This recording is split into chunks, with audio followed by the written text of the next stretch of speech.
Good morning. Welcome to another episode of Fire Alarm Systems 101. My name is Shamil, and today we are going to discuss on the topic of initiating devices. So, the first device that we are going to discuss about is manual pull stations. So, just to recap, we have discussed the following topics. So, the first topic was the purpose of fire alarm system, like where we discussed what is the objective behind installing a fire alarm system in a building. Then we discussed about the science behind a fire. We explored into the concept of fire triangle and fire tetrahedron, okay, which comprises of the four elements: heat, fuel, oxygen, and the fourth element, which is the chemical chain reaction. Then the third topic was basically the to explore the different system types of the fire alarm system. So there are two types which are commonly available for the fire alarm system, which is one is conventional, the other one is addressable system. So in conventional, we have discussed that uh, if there is a fire in a particular zone, it will not show the which particular location it is, but it will show that there is a fire in general for that particular zone. But when it comes to the addressable system, you will get the exact location of where the fire is originating. Okay, so that is a basic difference between the conventional and the addressable system. And the fourth topic was regarding the brain of the fire alarm system, which is called as the fire alarm control panel. It is also called as the fire command center. Okay, it's called a command center for the fire alarm system. That's where all the decision making happens. Like you actually receive the signal, analyze the signal, then take the action from there. So this is what fire alarm control panel is about. In today's episode, we are going to start exploring various initiating devices. So the first device that we are going to explore is about the manual pull station. Okay, so before we get into the manual pull station, let us see what is an initiating device. So initiating device are the inputs for the fire alarm devices. Okay, so these are the devices which are connected to the fire alarm system. So these devices will either they will detect the fire or they will be manually initiated by the person in order to report that there is a fire incident. Okay. So once that detection or the initiation happens, then the signal from that particular device will be sent to the fire alarm control panel. So this is to inform that there is something happening in this particular location where that particular device is present. This is what the action of initiating device is. Okay, so in order to classify the initiating devices, we can classify them into two types. So the first type is the manual initiating device. So the manual initiating device is operated by the people present inside the building. Okay, they are either operated by the occupants or they are operated by the authorities of the building.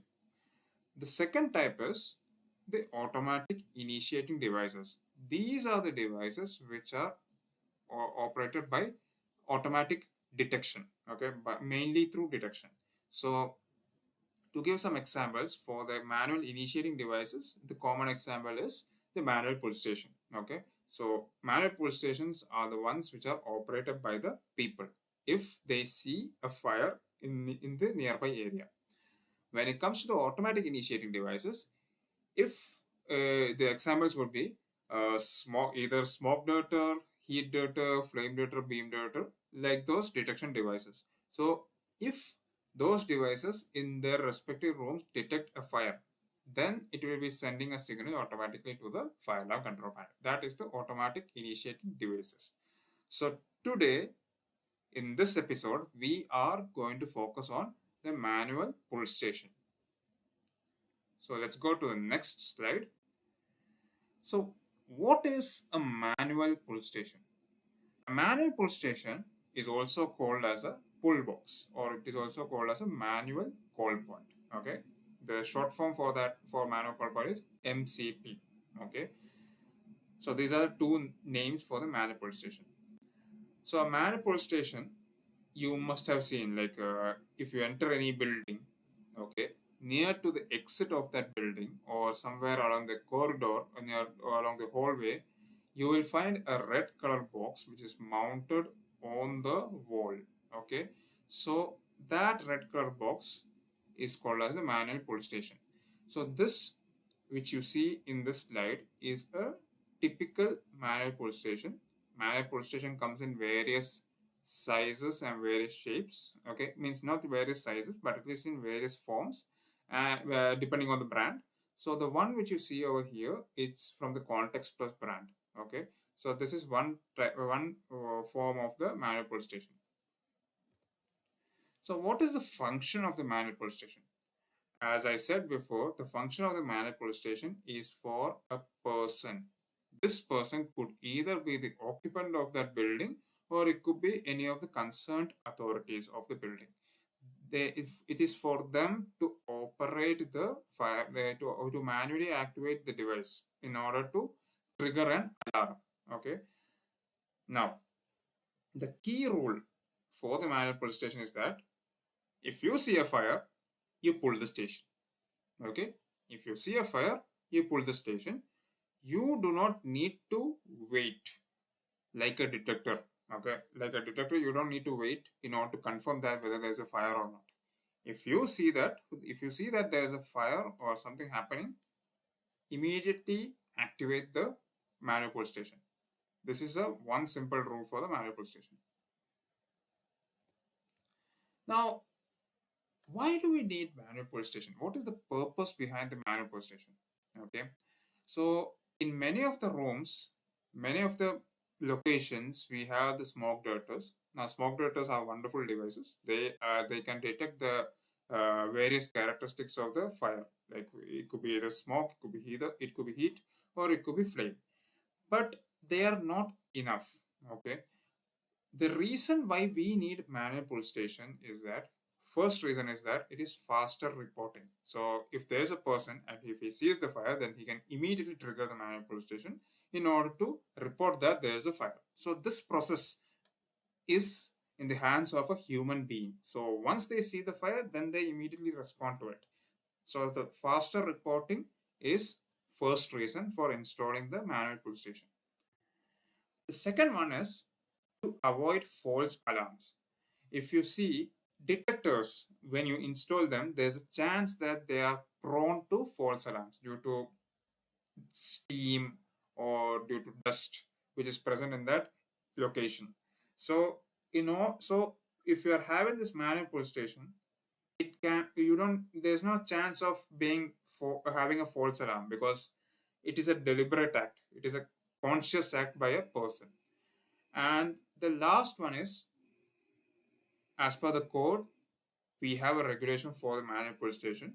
So here in Qatar or in GCC countries, we actually follow the NFPA 72 standard. I'm pretty sure that in India also it is followed. Okay, in that near to every exit, we need to provide a manual pull station, and along the hallway, along the corridor, we also need to provide manual pull station based on the travel distance. So this is a code requirement. That's why we are installing the manual pull station. So the three reasons are faster reporting, then in order to prevent false alarms, and since we have a requirement in the code, we need to install the manual pull station. These are three reasons of why we need to install manual pull stations. So manual pull stations are basically the most reliable initiating devices because a conscious person made that decision to activate an alarm through this manual initiating device. Now, what are the common locations where we can install the manual pull station? Let us explore that. So the first location is near the exit doors. So wherever there is an exit in the building, it is advisable to install the manual pull station within 1.5 meters of every exit doorway. Okay, that is one location near to exit doors. The second one is along the escape routes. So in corridors, okay, based on the travel distance, we can install the manual call point, so that as people pass by, sometimes in order to reach that one particular manual pull station, it will be far away. So they can actually install along the corridor, along the escape routes. Then we can install at the stairwell entrances. Okay, stairwell entrance is basically the staircase rooms. Okay, so near to that you can install a manual call point. Then also at the lobby area as well, you can install the manual call point. Lobbies are located near to the main entrance of each floor. Okay, now in NFPA 72, there is a requirement that the travel distance to any pull station which is located within the building should be within 200 feet. Okay, it should be within 200 feet. 200 feet is approximately 61 meters. So that means at any point, if a person is standing in the building, then the distance from that person to the nearest manual pull station, that distance should be within 200 feet or approximately 61 meters. This is an important clause that needs to be followed while designing the layout for the manual pull stations. Okay, so just to revise, so there are 4 locations. The first location is near to the exit doors. The second one is along the escape routes. In the exit routes, it should be installed within 1.5 meters of every exit doors. Then along the escape routes, then we have the at the staircase entrances. Then the last one is at the lobby area. Okay, and do remember the fact that we need to have a travel distance to any nearest manual pull station should be within 200 feet. It should not exceed more than that. Okay, so let's explore the next slide. Now we are going to explore the different types of manual pull stations based on different characteristics. Okay, so the first item is called as the by action. So we are categorizing the manual pull stations based on the action. Now, if we are so based on the criteria of action, we have 2 manual pull stations. So the first one is the single action manual pull station. So how it works? The single action manual pull station is basically having only one action to trigger an alarm. Okay, so once you pull that handle down, then the alarm is triggered. This is found in any modern buildings, schools, offices, etc. So this is single action. The second one is double action. So the double action consists of 2 actions. Okay, so now different brands have different double actions. Okay, so there could be brands where you need to either open the cover and then pull the handle. So opening the cover is one action and pulling the handle is second action. So 2 actions. Or it could be like breaking the glass is one action, pulling the handle is second action. Okay, breaking the glass is one action, pulling the handle is second action. So 2 actions. So okay, so the type of action, that is what is there as an action, that could be differ from brand to brand, but these are 2 most common actions which are available in the market. Now, what is the reason for having 2 actions? The main reason is to avoid accidental bumping. Okay, so if suppose that by mistake before you trigger an alarm, you are actually going for the first action only, so the alarm happens only in the second action, then only the alarm will be triggered. Okay, so you can avoid accidental activations. So that is the reason why we are having the 2 actions, the dual actions. So this is more commonly located in the airports, hospitals, industrial sites, and all. So this is where we install the double action. So we explore two manual pull stations. One is the single action manual pull station, and the second one is the double action manual pull station. Right?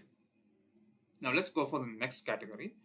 The next category is based on the reset method. Okay, so as per the reset method, we have 2 types. The first one is the non-coded manual pull stations. So the non-coded manual pull station are the standard manual pull station which you see in the facilities today. So it is like when you're activating that manual pull station, it is once you activate, then an alarm is sent to the control panel. Okay, and the alarm will show that there's an alarm in this particular device, in this particular police station, which is located in this particular area. Okay, this is considered to be the most common type. Okay, this is the non-coded manual police station. The second one is coded manual pull station. So the coded manual pull station is an obsolete pull station. It is not there in the market today. It is considered to be an older system. Okay. So if you search in YouTube, you can find the coded manual pull station. This is the one which you see over here is a coded pull station. The coded pull station can come in various forms depending on the brand. The one over here is of the brand Notifier. Okay, it is one of the earlier brands, oldest brands. I mean, it's not oldest brands, oldest devices. Okay, so a coded pull station, it actually has a particular pattern, code pattern. Okay, for example, uh, let's say that this manual pull station, this coded manual pull station has a pattern of 3 3. So it's like 3 rings followed by a pause, then 3 rings. Okay, so it's like beep beep beep followed by a pause, then beep beep beep. So that forms as a one cycle. Now there are other patterns also like 2 4 5 or 2 4, like that. Okay, so it depends on brand to brand. So this device is located in specified rooms, in some designated rooms. Okay, for example, let's say that there is a storage room. Okay, we are installing this coded device over there. So, and someone has activated that particular device in the storage room, that manual pull station, this coded manual pull station in the storage room. Once they activate, then the concerned authorities will come to know that the manual pulse that will come to know that the manual pull station of that storage room has been activated because it is giving this particular code pattern, which is 3-3. Okay, so it's like beep beep beep followed by a pause, beep beep beep. So that is how the one cycle of a pattern will be followed. So this is installed in very old buildings, okay, very old schools, factories, and all. As I said before, it is obsolete. It is not there in the market presently. Okay. The last category is based on the mechanism. So based on the mechanism, we can classify the manual pull stations into different types. So the first type is the brake glass. Okay. So the brake glass, as you see, it is of this form. Okay. So in order to activate the trigger, in order to activate an alarm, you need to push, or you have to press, or you have to break a small glass, which you see over here, the rectangle shape in the circle. You press it, and then the glass breaks, and you can trigger, and the alarm will be triggered. Okay. And there are other forms also. Sometimes it will have a small glass rod. So once you break that, then the alarm will be triggered. If a glass rod is broken, then you can have a separate glass rod. Like there will be a replacement glass rod which is available in the panel for resetting. Okay, so this is the brake glass. The second one is the key operated test station. So as you see over here, this is a key operated test station, key operated manual pull station. So in order to activate an alarm, you need to activate it. You can activate it only using a particular key. There is no push buttons available in this one. So once you insert the key and turn it, then an alarm will be triggered. Okay, this is what a key operated manual pull station looks like. Okay, that is the operation of it. And the last one is the protective cover. So if you are installing the manual pull stations outside the building, okay, you need to have weatherproof. So in order to avoid that, when we install this protective cover, there is weatherproof manual pull stations available, but there could be certain areas where you need to install these devices in order to avoid vandalization. Okay, because some people can actually damage the device. So in order to avoid that, what they do is on the top of the manual pull station, of a normal manual pull station, they install this protective cover. Now if you see over here, this glass is having a particular rating, fire rating. On the top of this one, there is a buzzer. Okay, so if any person who is intending to vandalize that manual police station, when they remove the cover, when they remove the cover, it will activate the buzzer inside the protective cover. Not that it will activate only the buzzer inside the protective cover, not the manual police station. Otherwise, it will go for a fire alarm. So instead of to avoid the fire alarm, it actually triggers a buzzer over here.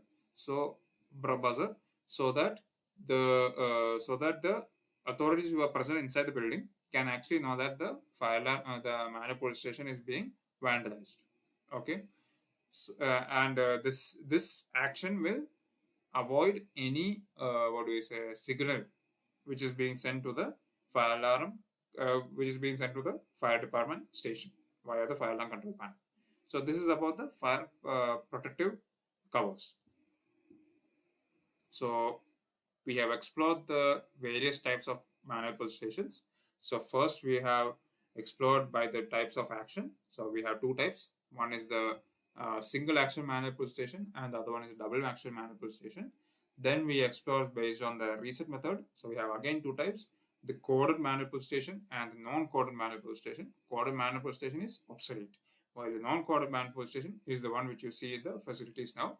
And the last one is based on the mechanism. We have three types. So the first one is the break glass type, that is standard operated.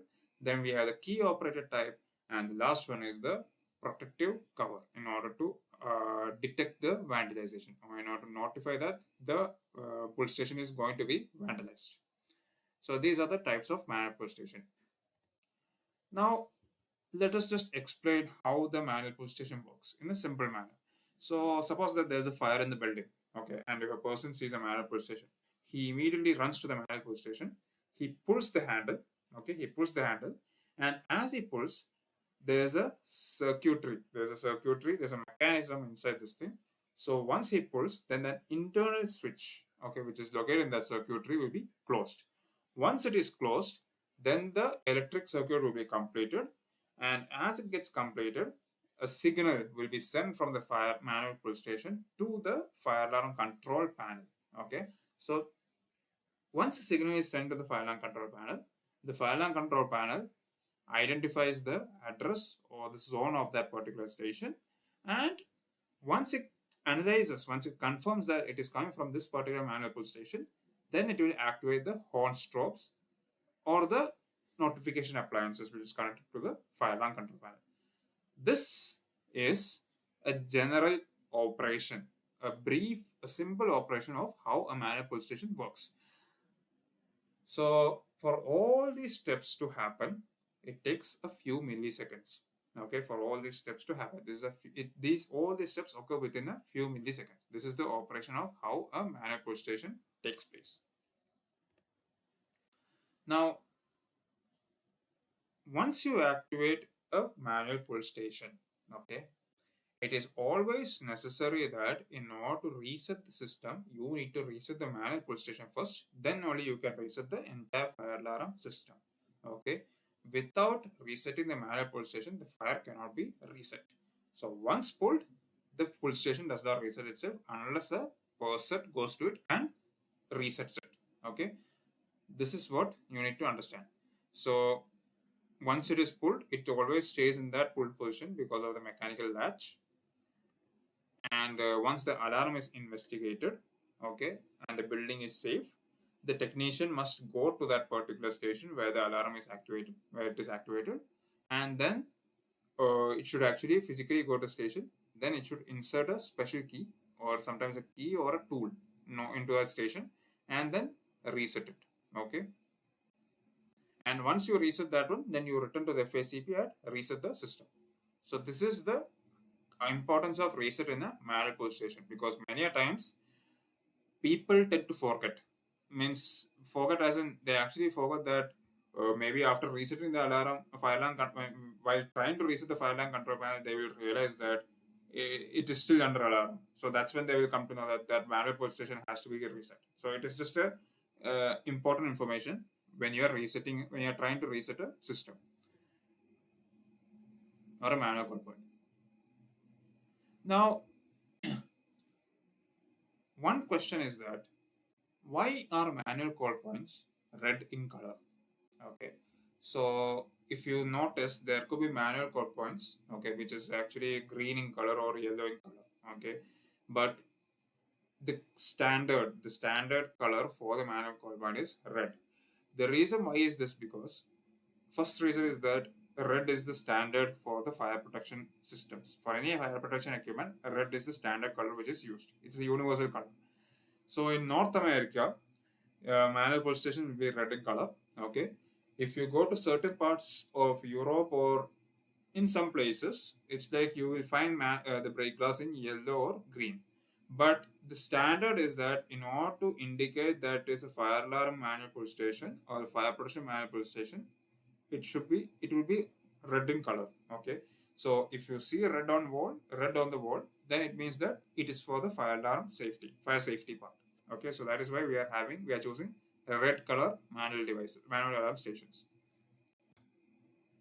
So we are almost coming to the end of this episode, so let us summarize what we have discussed.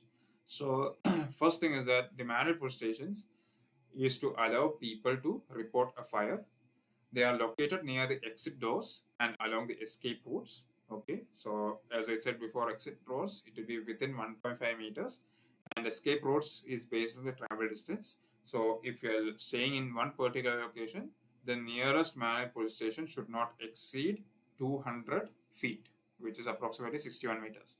And we have discussed about the several types, the based on action, then based on the reset, and uh, based on the resetting method, based on the action, based on the reset method, and also based on the type of operation, based on the mechanism.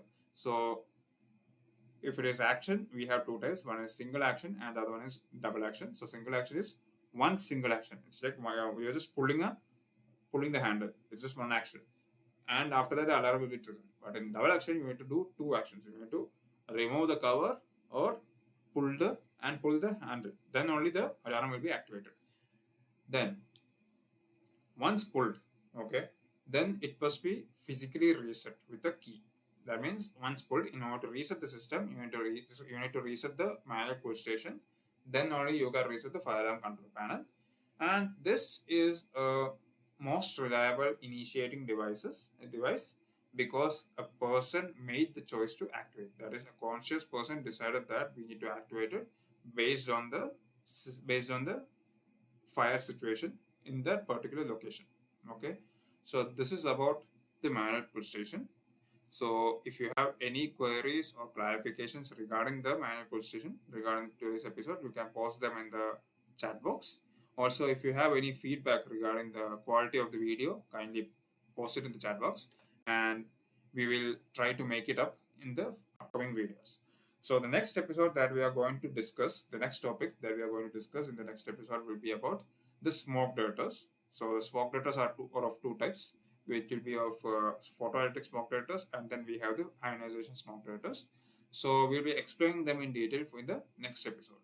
So before signing off, I would humbly request you, like in all other episodes, to kindly like, share, and subscribe in order to learn more about the fire alarm systems. And as I said in the previous videos, I am planning to add videos related to other aspects of engineering, like electrical engineering, and also about the other fire protection systems as well. So I would again humbly request you to kindly like, share, and subscribe in order to learn more. So on that note, I am signing off. Thank you and goodbye.